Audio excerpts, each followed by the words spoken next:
आप सभी प्यारे बच्चों को नमस्कार। क्या हालचाल? बहुत बढ़िया हो, अच्छे हो।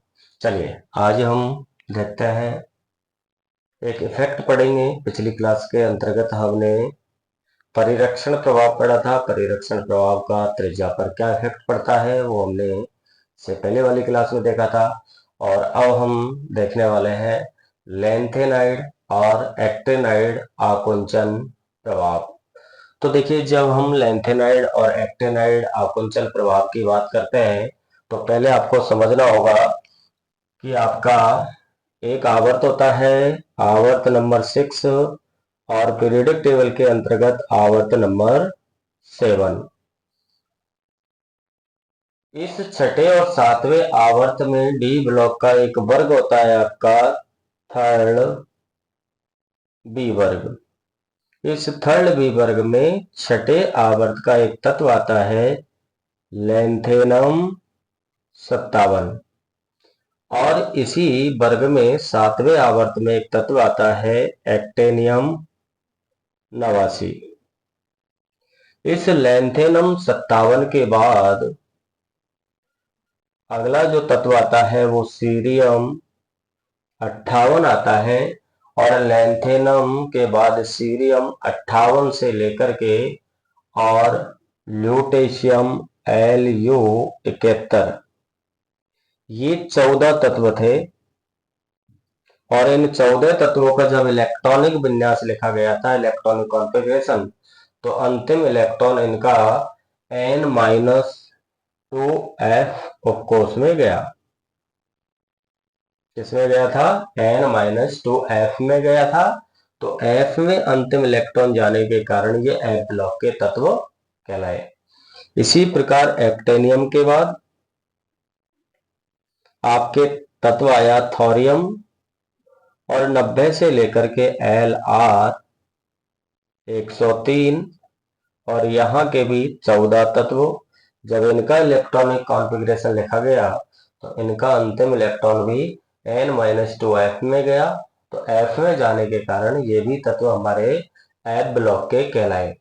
इसलिए इन्हें बोला जाता है लेंथेनाइड श्रेणी, और इन्हें बोला जाता है एक्टेनाइड श्रेणी।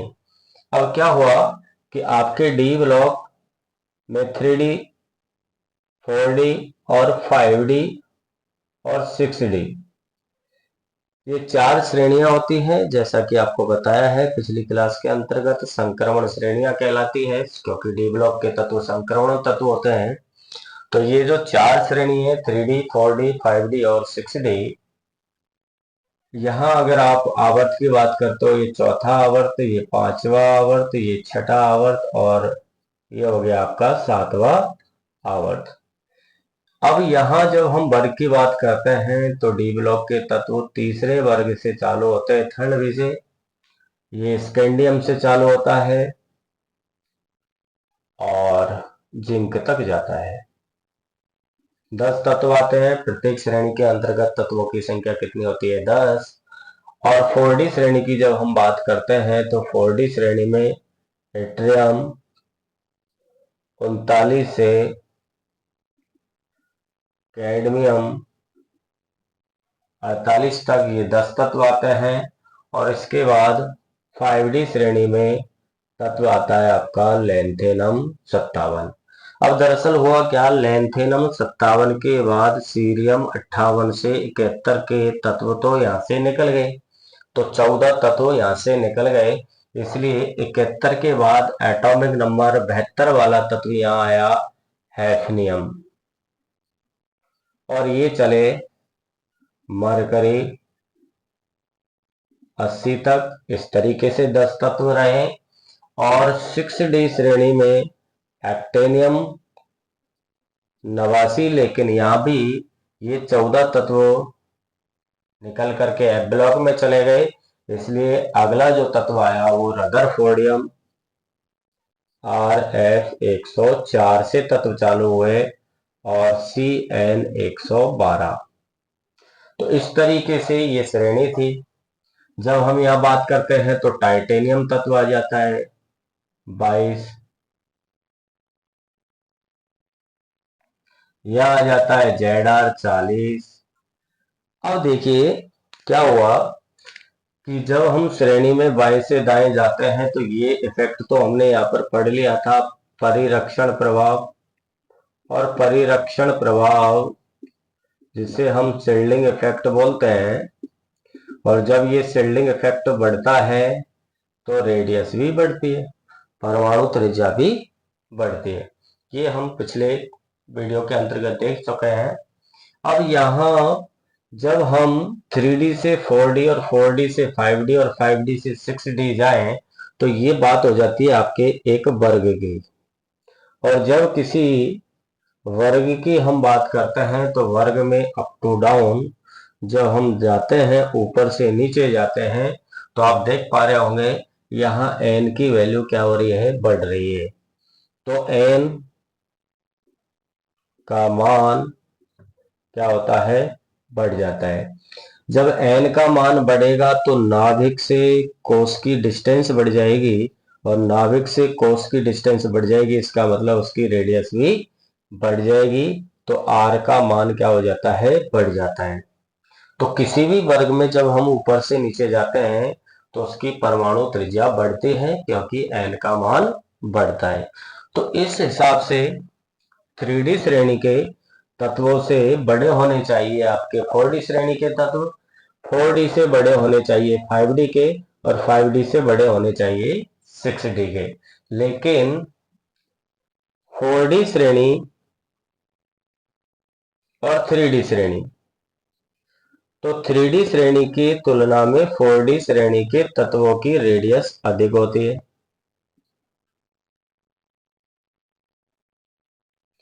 देखो, इससे कंफ्यूज मत होना, इसको चाहो तो आप ऐसे लिख लो, 3D से 4D में जाओगे तो 4D की परमाणुीय त्रिज्या बढ़ेगी। अब इस हिसाब से 5D वाले तत्वों की बढ़नी चाहिए, लेकिन पाया गया कि 4D श्रेणी के तत्व और 5D श्रेणी के तत्वों की परमाणुीय त्रिज्या लगभग समान पाई गई। अब ये समान क्यों हुई, वही प्रभाव कहलाता है लेंथेनाइड और एक्टेनाइड आकुंचन प्रभाव।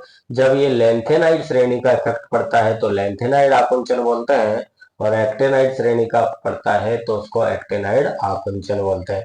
अब हुआ क्या कि आपके इस थर्ड वर्ग में तो कोई इफेक्ट नहीं पड़ता। इस थर्ड वर्ग में तो आपके, मतलब कहने का मतलब, स्कैंडियम से अधिक परमाणुीय त्रिज्या होगी इट्रियम की, इट्रियम से बड़ी होगी लेंथेनम, और लेंथेनम के बाद एक्टेनियम।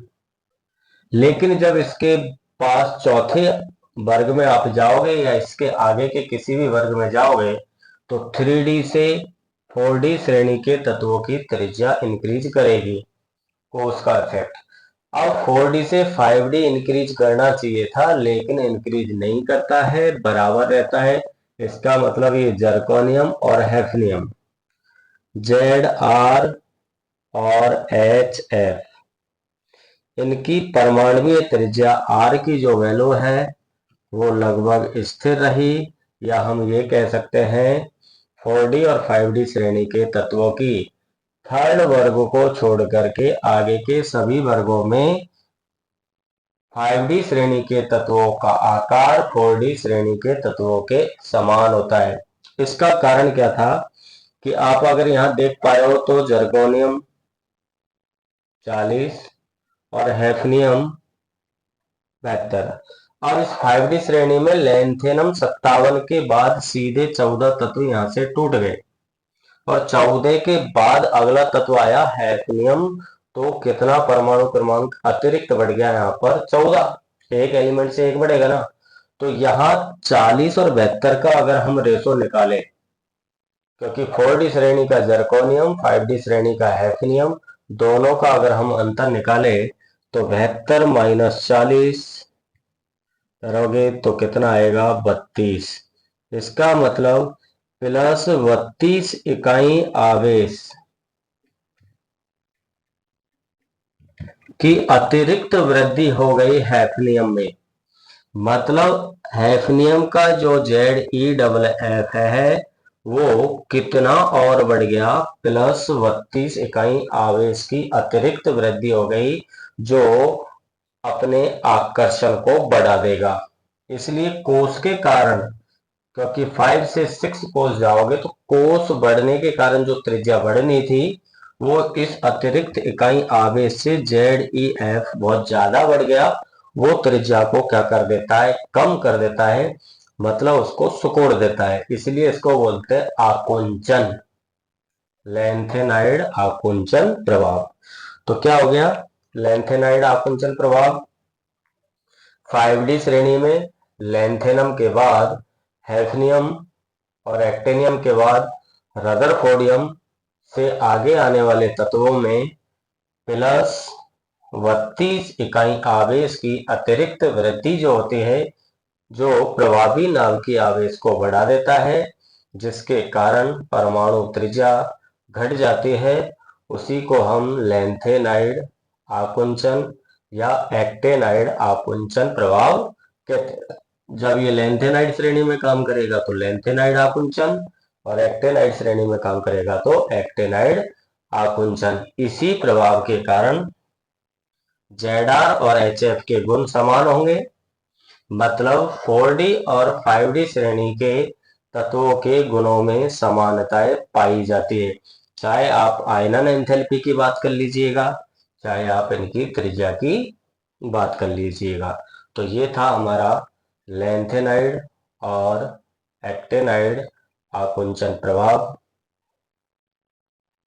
तो चैनल को सब्सक्राइब जरूर कीजिएगा।